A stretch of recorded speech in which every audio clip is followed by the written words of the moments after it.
America में कुछ साल रहकर पढ़ाई की और फिर वापस आकर पापा के ऑफिस में उनके साथ काम करने लगी।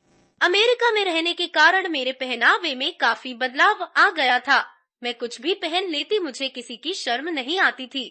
मम्मी तो मुझे कह कह कर थक चुकी थी, पर मैं उनकी एक नहीं सुनती थी। मेरे कई बॉयफ्रेंड भी रहे थे, तो मुझे जुदाई का भी काफी शौक था। फिर मैं और पापा साथ में कार में जाते और रात को लेट ही घर आते और ऑफिस में भी लगभग पूरा दिन साथ ही रहते। पापा को मेरे पहनावे से कोई दिक्कत नहीं थी। हम आपस में फ्रेंड की तरह थे। फिर पापा ने मुझे कह दिया था कि मैं उन्हें बिकिनी वगैरह काफी सेक्सी लगती हूँ। फिर मैं ऑफिस में बिकिनी पहनकर ही रहने लगी। हम दोनों ऑफिस में अकेले ही होते और जब कोई आता तो मैं टॉयलेट में चली जाती। फिर मैं घर पर भी बिकिनी में ही रहती। मम्मी तो अपने पूजा पाठ में लगी रहती और हम दोनों बाप बेटी काम के बहाने एक कमरे में चले जाते और फिर बस उस कमरे में ही रहते। फिर मैंने ऑनलाइन एक बिकिनी मंगवाई जो कि काफी हद तक नेट वाली थी। फिर जब मैंने वो पहनकर पापा के सामने गई तो पापा मुझे देखते ही रह गए। पापा ने मेरी कई फोटो भी ली। फिर दिनों दिन हम आपस में खुलते ही जा रहे थे। फिर एक दिन मैं और पापा घर पर अकेले ही थे और मैंने एक बहुत ही सेक्सी बिकिनी पहन रखी थी।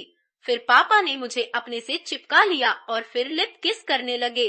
फिर लिप किस करने के बाद उन्होंने सॉरी कहा, लेकिन मुझे इससे कोई एतराज नहीं था, तो मैं बोली कि कोई बात नहीं पापा। फिर मैं खुद पापा के लिप किस करने लगी। फिर इसके बाद मैं पापा के सामने ज्यादातर नेट वाली बिकिनी पहनने लगी जिसमें मैं नंगी ही दिखती। फिर कई दिन ऐसे ही निकल गए। फिर एक दिन पापा बैठकर ड्रिंक कर रहे थे तो मैं भी उनके पास जाकर बैठ गई। हम तब ऑफिस के काम से कहीं गए हुए थे और होटल में रुके थे। फिर पापा का मूड बन गया तो वो मुझसे लिप किस करने लगे। फिर पापा ने एक दो पैग और लगा लिए। फिर मैंने भी अपनी बिकिनी खोल दी और एकदम नंगी होकर बैठ गई। फिर पापा ने भी अपना लंड बाहर निकाल लिया तो मैं उनका लंड चूसने लगी। उन्होंने काफी मजा आने लगा। फिर वो मेरे बदन को सहलाने लगे। फिर मैं उनके ऊपर चढ़कर उनकी गोद में बैठ गई और उनके लंड पर उछल उछल कर करने लगी। फिर इसी तरह हमने उस रात काफी जुदाई की। फिर जब अगली सुबह उठे तो हम दोनों बिस्तर पर नंगे थे। फिर हम दोनों एक दूसरे को देखकर मुस्कुराए तो पापा ने बिना कोई शर्म किए मुझे लेटा लिया और मेरे ऊपर आकर मेरी चुत मारने लगे। फिर हम मीटिंग तो भूल गए और होटल में 7 दिन रहे और खूब जुदाई की। फिर घर आने के बाद भी हम चोरी छुपे जुदाई करते रहे।